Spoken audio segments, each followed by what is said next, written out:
Uber, one rental at a time. How are you doing? It is Sunday, February 20th. Again, it's Sunday of a 3-day weekend. Monday is President's Day, so no stock market open, but we will be back speaking with Mr. Greg Dickerson, our weekly Monday expert tomorrow. So tune in for that. Before we get started on the day, let's congratulate two more people that did the work, got their deal. First up, Arthur. Congratulations for getting your deal and for doing the work. Arthur let me know that he had to submit over 30 offers in the last 6 months to get this deal done. So, Arthur, congratulations for doing the work, staying disciplined.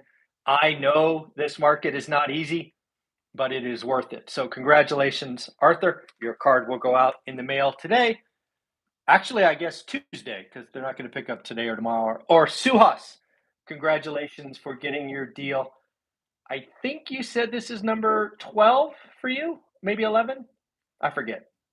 An impressive number nonetheless. Suhas, congratulations for getting your deal. Couple things I want to point out. Yesterday, 5 o'clock Pacific, I put out a very important video. I put out a video kind of going deeper into Fresno's affordability index.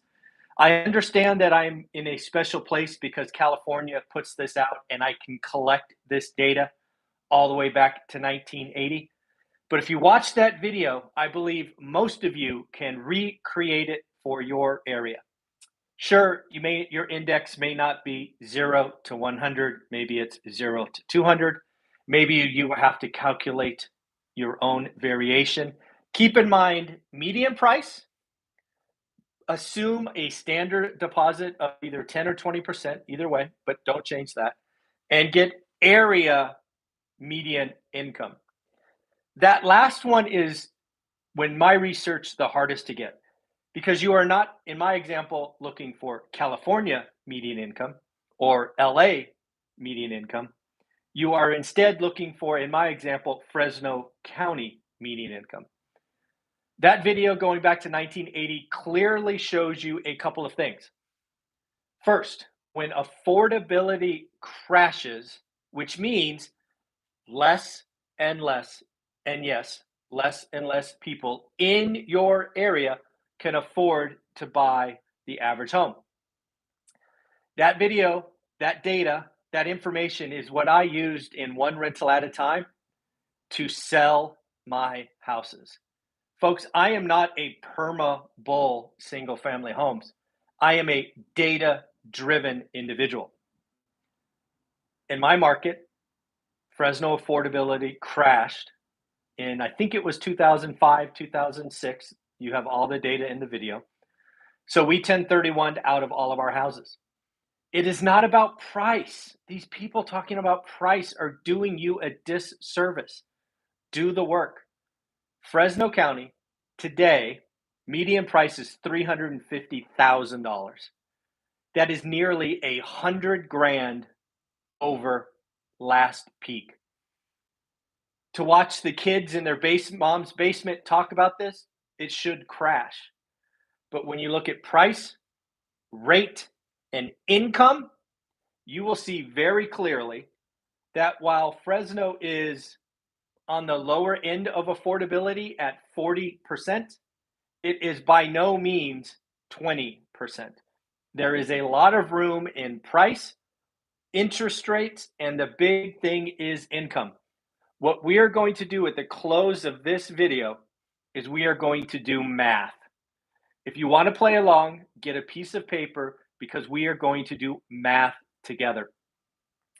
People do not appreciate how little changes in wages can make that payment affordable. And if you've been following my channel for any length of time, you know that I believe we are in a wage spiral. The individual employee has more power today to get a higher wage than any time in my adult life. Go get your money. Truth be told, as a hiring manager, you are probably going to have to change employers. If you want a little bump of 3, 4, 5%, stay where you are at. You want 10, 15, or 20, go to a competitor. It is that simple. Again, get a piece of paper. We are going to do math together. Excuse me. So a couple of things I read this morning before we get into the math. Bank of America is out saying that they see increasing rise in recession risk. They actually see the Fed raising rates 7 to 8 times every meeting. We're going to talk about that later. I'm going to give you my thoughts on that. But yes, they see Fed taking the rates to 1 3/4, perhaps 2% before the end of the year.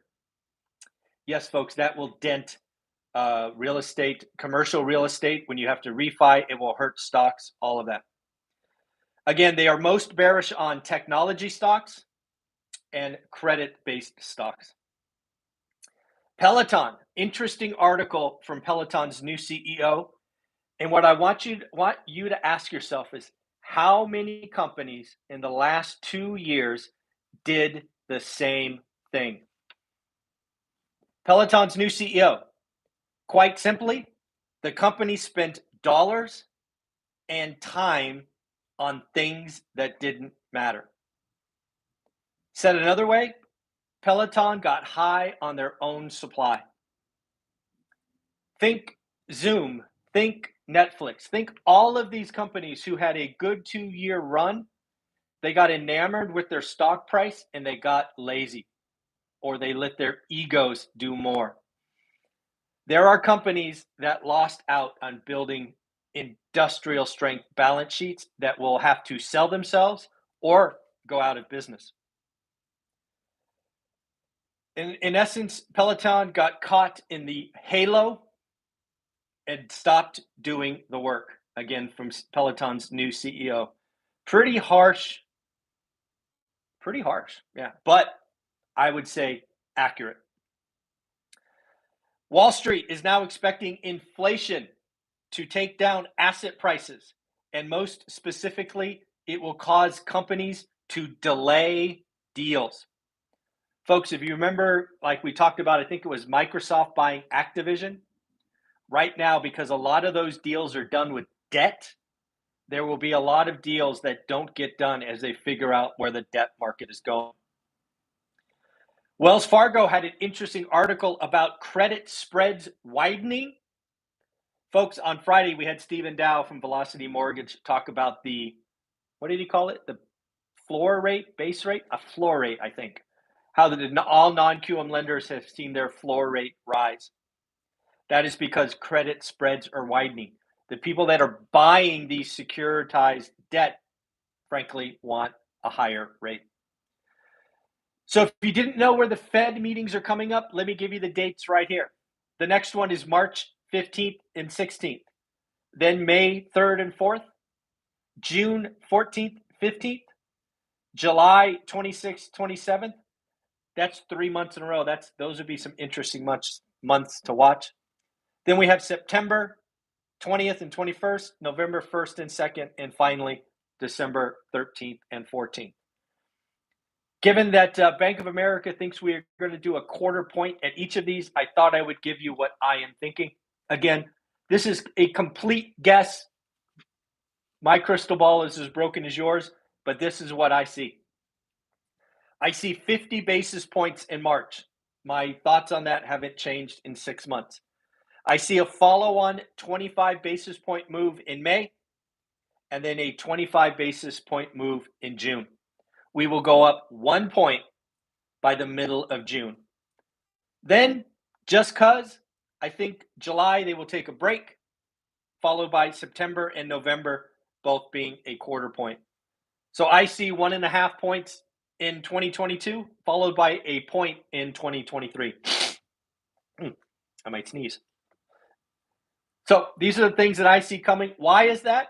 One, there's this thing called the base rate, the inflation base rate. It actually turns in the Fed's favor in May. Right now, it is basically accelerating inflation. It does turn in their favor in May. Unfortunately, June is when we will see the largest impact of rent. Rent equivalent today is a joke. 3.2%. In fact, we've done the math on this channel showing that if you took in the true 14 or 14.8, CPI is over 10. But that peaks in June, so we shall see. What else do we have? So before we do the math, a couple more things. We have China developer. Would you say that? I'm going to say Zenro says that it is doesn't have funds to pay its March debt. Folks, what you have going on in China that is mainly invisible because they don't want to tell us and don't want to admit it is China's consumers who had for decades bet on housing as their path to wealth, their path to a better future, got burned. Now they have stopped buying. And when you stop buying, the developer's cash flow statement, right? The top of the cash flow, money stops coming in and you just wither and die. It's like blood or oxygen for a business. When property developers don't have sales, they die. It's going to happen to probably more than half of China's developers unless the government comes in and bails them out. Well, folks, it looks like the Olympics finishes today, or I guess maybe it's finished already.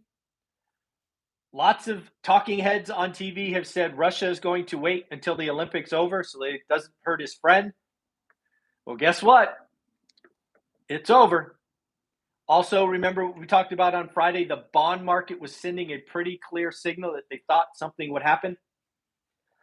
So we shall see. I think the next 36 or 48 hours could be telling. Again, let's all wish for nothing. Let's wish for diplomacy. Let's wish for no loss of life. And we just keep on keeping on. One more thing, and then we'll get into the math. How many high flyers like Peloton wasted time and money the last 2 years? There were a lot of companies that, for whatever reason, were in the right place at the right time and had an amazing 2-year run. The party's over. Did they take advantage of it? Did they add new capabilities? Or did they waste it and just look at their stock price every day? Some companies will pay the ultimate price. The key is, who will those be? Okay, let's do some math. Hopefully you got a piece of paper and you're ready to go. So, one thing to remember, my affordability index highlighting when it will crash. Price and interest rates. Lots of people talk about rising prices, rising rates, going to crash housing. I keep talking about the 50-year spreadsheet. Nobody listens. So we're going to talk about wages. And I'm going to highlight how just a little increase in wages keeps housing affordable. So here we go. Let's assume you're buying a $300,000 house. Let's assume you put 10% down or $30,000.